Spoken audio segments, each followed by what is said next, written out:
하나님 말씀 요한복음 6장 16절에서 29절까지 말씀입니다.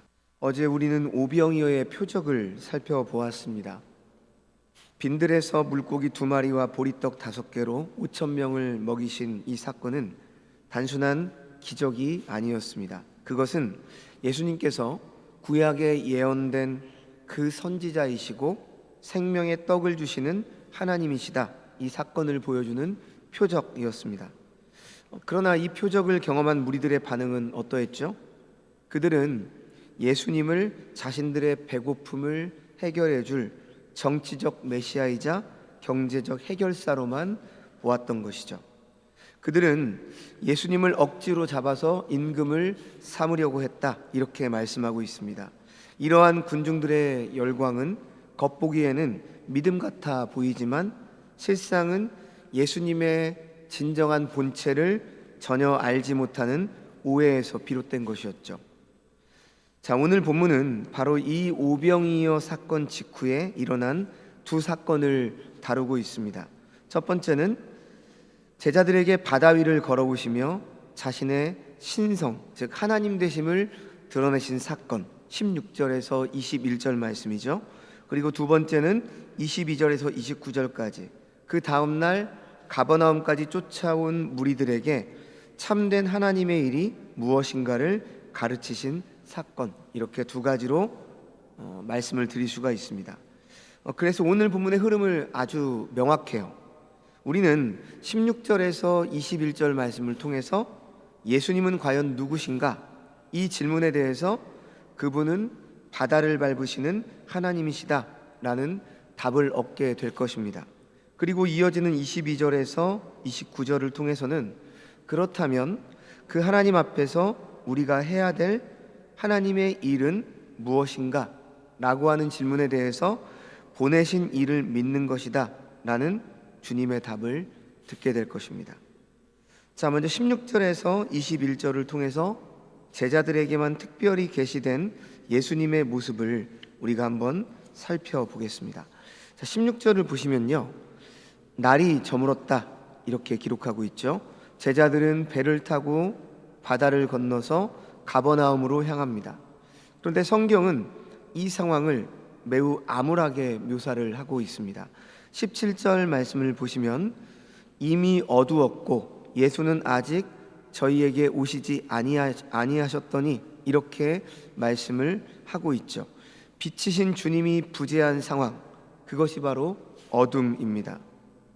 네, 설상가상으로 18절 말씀을 보면 큰 바람이 불어서 파도가 일어났다, 이렇게 말씀을 하고 있죠.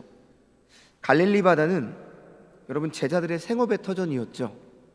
그들은 그래서 그 누구보다 백길에 능숙한 전문가들입니다.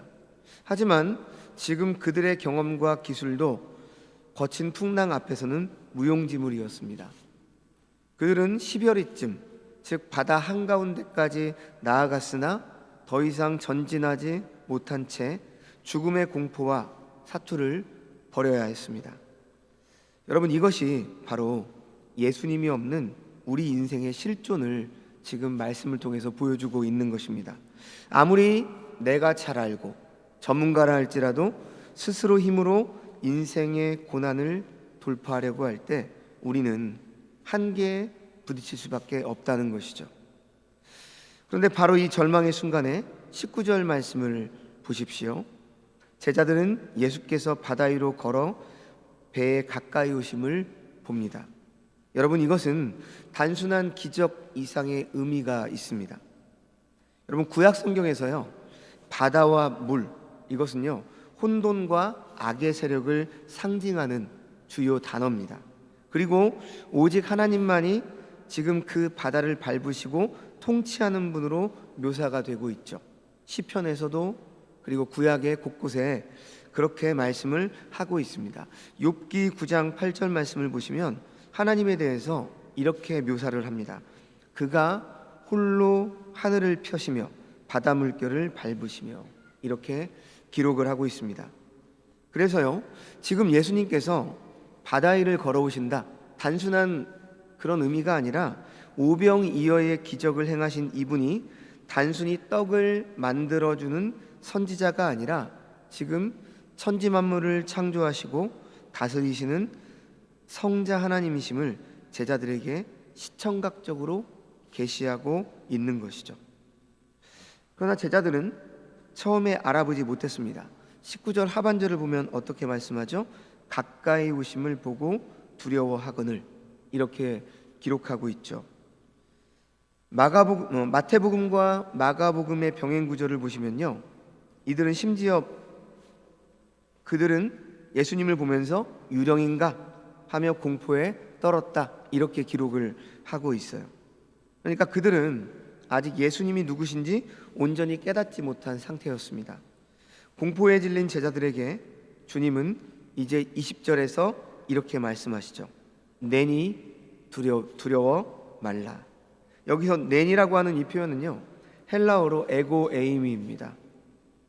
이것은 구약 출애굽기 3장에서 하나님이 모세에게 자신의 이름을 계시하실 때 사용하신 나는 누구다, 나는 스스로 있는 자니라, 이거와 같은 신적 선언이죠. 예수님은 지금 떨지 말라, 천지를 지으신 나 하나님이 여기 있다, 이렇게 말씀하고 있는 것이죠. 그리고 이 음성을 듣고서야 제자들은 비로소 안도합니다. 21절을 보니까 이에 기뻐서 배로 영접하니 배는 곧 그들의 가려던 땅에 이르렀더라, 이렇게 말씀을 하고 있죠. 여러분, 이 장면은 구속사적으로 매우 중요한 그림을 보여주고 있습니다. 풍랑이는 세상 바다에서 우리를 구원하여 목적지인 하나님 나라로 인도하실 분, 그분이 바로 오직 바다를 밟으시는 하나님 예수 그리스도 한 분밖에 없다, 이 사실을 오늘 말씀을 통해서 우리에게 보여주고 있는 것이죠. 사랑하는 성도 여러분, 여러분은 예수님을 누구로 알고 계십니까? 혹시 제자들처럼 오랜 시간 신앙생활을 했으면서도 인생의 풍랑이 닥쳐오면 주님의 능력과 신성을 잊어버리고 두려워 떨고 있지는 않습니까? 예수님은 단순히 우리의 도덕 선생님이나 위인 정도가 아닙니다. 그분은 창조주이시고 만물의 통치자이십니다. 그분이 지금 내니 두려워 말라, 이렇게 말씀하실 때 우리의 인생의 배는 비로소 평안을 얻게 되는 것이고 목적지에 다다를 수 있게 되는 것이죠. 그래서 우리를 찾아오시는 바로 그 주님이 언제나 하나님이시다, 이 사실을 우리는 잊지 않아야 하는 것입니다. 자, 계속해서 이제 시선은 다음날 아침 가버나움으로 옮겨지죠. 16절에서 21절이 제자들에게 주신 사적인 계시였다라고 한다면, 지금 22절 이하는 무리들과 나누신 공적인 논쟁입니다. 자, 24절을 보니까 무리들은 예수님이 사라진 것을 알고 지금 배를 타고 가버나움까지 쫓아왔다, 이렇게 말씀하고 있죠. 그러니까 그들의 열정은 어때요? 대단하죠. 그리고 랍비여 언제 여기 오셨습니까? 라고 하면서 반갑게 예수님을 맞이합니다. 여러분 어때요? 겉으로 보면 대단한 신앙의 열정이 있는 것처럼 보이죠. 그러나 예수님은 그들의 중심을 꿰뚫어 보십니다. 26절의 말씀을 보십시오. 예수님은 아주 냉정하게 그들을 책망하십니다. 내가 진실로 진실로 너희에게 이르노니 너희가 나를 찾는 것은 표적을 본 까닭이 아니요 떡을 먹고 배부른 까닭이로다. 여기에서 표적을 본 까닭이 아니다, 이 말씀은 무슨 뜻입니까? 표적은 실체를 가리키는 손가락이죠. 그러니까 오병이어의 표적은 예수님이 생명의 떡이신 하나님이다 라고 하는 그 실체를 가리키는 표적입니다. 그런데 무리들은 손가락이 가리키는 예수님의 그 하나님 되심, 신성은 보지 못하고 당장 눈앞에 떨어진 떡과 배부름에만 집착했다는 것이죠. 그들은 영적인 갈급함 때문이 아니라 육적인 충족을 위해서 예수님을 찾았다라고 하는 것입니다. 여러분, 이것이 타락한 인간의 종교성이죠. 이 사실은 오늘날 우리에게도 뼈아픈 지적입니다. 여러분, 우리가 교회에 나오고 열심히 예배하고 기도를 하고 하나님을 찾는 이유가 무엇입니까? 혹시라도 떡 때문이 아닌가요? 내 사업의 성공, 자녀의 합격, 건강의 회복, 즉 썩어질 양식 때문만은 아닙니까? 물론 하나님은 우리의 필요를 채워주시는 분이십니다. 맞아요. 그러나 예수님을 단지 내 현실의 문제를 해결해주는 해결사로만 취급을 한다면 우리는 오병이어의 무리들과 지금 다를 바가 없는 거죠. 그들은 결국 예수님이 십자가의 길, 영적인 구원의 길을 말씀하시자 다 떠나가 버리고 말았습니다. 잘못된 동기로 찾아온 그들에게 예수님은 참된 방향을 제시하십니다. 그리고 여기에서 오늘 핵심 주제인 하나님의 일이 무엇인지 드러나고 있습니다. 자, 27절 말씀을 보시면 주님은 이렇게 명령하시죠. 썩는 양식을 위하여 일하지 말고 영생하도록 있는 양식을 위하여 하라. 썩는 양식은 먹으면 다시 배고파지는 것, 죽음과 함께 사라지는 세상의 모든 가치를 말하는 것입니다. 반면에 영생하도록 있는 양식은 예수 그리스도께서 주시는 생명, 곧 구원을 의미하는 것이죠. 이 양식은 인자가 너희에게 주리니 라고 말씀하십니다. 구원은 우리가 만들어내는 것이 아니라 하나님께서 인치신 자 예수 그리스도께서 주시는 전적인 선물이다, 이 말씀이죠. 그리고 이 말씀을 들은 무리들의 반응을 보십시오. 28절에 우리가 어떻게 하여야 하나님의 일을 하오리이까? 이렇게 묻죠. 여러분, 이 질문 속에 유대교의 율법주의적 사고방식이 그대로 드러나고 있습니다. 헬라어 원문을 보면 그들은 하나님의 일들이라고 복수로 묻습니다. 우리가 어떤 율법을 지키고 어떤 공로를 쌓고 어떤 행위를 해야 하나님이 만족하시고 떡을 계속 주시겠습니까? 라는 뜻이에요. 그들은 구원과 축복을 자신의 행위와 노력의 대가로 얻으려고 하고 있는 것이죠. 자, 여기에 대해서 예수님은요, 기독교 복음의 정수를 담은 답변을 주시죠. 자, 29절 말씀입니다. 예수께서 대답하여 이르시되 하나님께서 보내신 이를 믿는 것이 하나님의 일이니라 하시니라. 예수님은 지금 무리들이 말한 복수의 일들, 즉 하나님의 일들을 단수의 일, 하나님의 일로 바꾸어서 말씀을 하고 있습니다. 하나님이 원하시는 단 하나의 일이 있다는 거예요. 그러니까 그 무리들은 하나님의 일들이 무엇입니까? 어떤 내가 해야 될 일들, 행위, 이런 것들로 보았는데 지금 예수님은 단수로 말씀을 하고 있는 거예요. 하나님이 원하시는 단 하나의 일이 있다. 일들이 아니다. 하나의 일이다. 그것은 무엇을 하는 것이 아니라 하나님이 보내신 자, 즉 나 예수 그리스도를 믿는 것이다. 이렇게 말씀하고 있는 거죠. 여러분, 이 말씀은 매우 중요해요. 첫째로 구원은 인간의 공로가 아니라는 거죠. 인간은 전적으로 타락했기 때문에 하나님을 기쁘시게 할 만한 선을 스스로 만들어낼 수가 없습니다. 우리가 할 수 있는 일은, 그 최고의 일은 우리의 무능력을 인정하고 구원자를 의지하는 것이란 말이죠.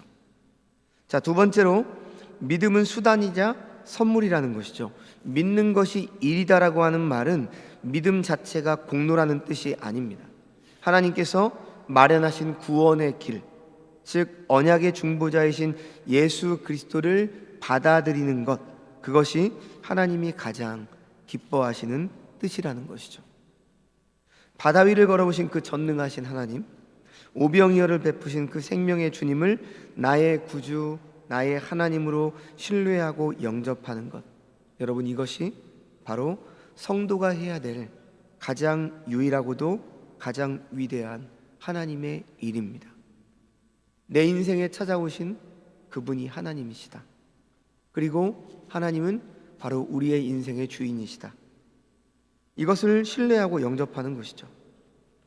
성도 여러분, 우리는 때로 하나님의 일을 한다고 하면서 분주합니다. 전도를 많이 하고 봉사를 많이 하고 헌금을 많이 내는 것을 하나님의 일이라고 생각을 합니다. 물론 귀한 일이죠.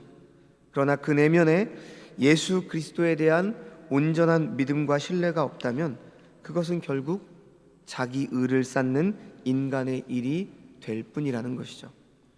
여러분, 가장 시급하고 본질적인 하나님의 일은 지금 내 앞에 계신 예수님이 하나님의 아들이심을 믿는 것입니다. 나의 노력으로 하나님께 도달하려는 시도를 멈추고 예수님이 이루신 십자가의 공로를 의지하는 것이죠. 이 믿음 위에서 행하는 봉사만이 참된 하나님의 일이 되는 것입니다.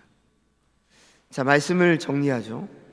오늘 우리는 요한복음 6장의 두 장면을 통해서 예수님이 누구시고 우리는 무엇을 해야 하는지 살펴보았습니다. 16절에서 21절의 제자들은 풍랑 속에서 예수님이 자연 만물을 다스리시는 전능하신 하나님이심을 목격했습니다. 22절에서 29절의 무리들은 예수님을 떡을 주는 왕으로만 알았기 때문에 예수님으로부터 썩는 양식을 구하지 말고 나를 믿으라는 책망과 권면의 말을 들었습니다. 사랑하는 여러분, 결국 신앙생활의 핵심은 예수님을 바로 아는 것과 그분을 바르게 믿는 것입니다. 예수님은 우리가 필요할 때에만 불러주는 요술램프의 요정이 아닙니다. 그분은 우리의 인생의 풍랑을 잠재우시며 바다 위를 걸어 우리에게 오시는 창조주 하나님이십니다. 이 세상을 밟고 서셔서 우리에게 오시는 하나님이세요. 그러므로 우리가 해야 될 최고의 하나님의 일은 썩어질 세상의 영광을 위해 종교적 열심을 내는 것이 아닙니다. 하나님께서 보내신 자, 우리 주 예수 그리스도를 나의 주님으로 믿고 그분 안에 늘 거하기를 힘쓰는 것입니다. 여러분, 이 믿음이 있을 때 우리는 인생의 밤바다에서도 내니 두려워 말라 라고 말씀하시는 주님의 음성을 늘 듣고 평안할 수 있는 것입니다. 이 믿음이 있을 때 우리는 떡을 먹고 배부른 까닭이 아니라 나에게 오신, 그리고 내 안에 계시는 주님 자체가 그 생명이시기 때문에 주님을 따르는 참된 제자가 될 수 있는 것이죠. 오늘 이 시간 우리 모두가 썩는 양식을 위한 헛된 수고를 멈추고 영생하도록 있는 양식 되신 예수 그리스도를 늘 온전히 믿음으로 하나님께서 기뻐하시는 참된 일을 감당하시는 주의 백성들이 되시기를 주님의 이름으로 축원합니다. 기도하겠습니다. 하나님 아버지, 은혜와 사랑을 감사합니다. 오늘 말씀을 통해서 예수님이 누구신가, 그리고 하나님께서 우리에게 말씀하신 그 하나님의 일이 무엇인가 온전히 알고 믿는 우리가 되게 하여 주옵소서. 우리를 구원하신 예수 그리스도는 바로 창조주 하나님이요 세상을 밟고 우리에게 늘 다가오시는 하나님이십니다. 우리는 그 하나님을 믿고 영접함으로 풍랑과 같이 언제나 우리를 덮으려고 하는 세상을 이길 수 있고 세상 속에서 믿음으로 걸어갈 수 있습니다. 그리고 그 하나님을 늘 믿고 의지하는 것이 바로 우리가 해야 될 가장 최우선의 일임을 말씀을 통해 알게 하시니 진심으로 감사드립니다. 하나님, 이 믿음을 늘 잃지 않게 하시고 헛된 수고를 멈추게 하시고 영생의 양식 되신 예수 그리스도를 늘 온전히 믿고 그분이 말씀하신 말씀을 따라 순종하며 참된 일들을 감당하는 주의 백성들이 다 되게 하여 주시옵소서. 설 명절입니다. 가족과 함께 참된 하나님을 바르게 알고 믿는 믿음의 가정들이 되게 하시고 또 남은 명절 연휴를 믿음으로 잘 살아가는 하나님의 백성들 다 되게 하여 주시옵소서. 모든 말씀 예수님의 이름으로 감사하며 기도합니다. 아멘.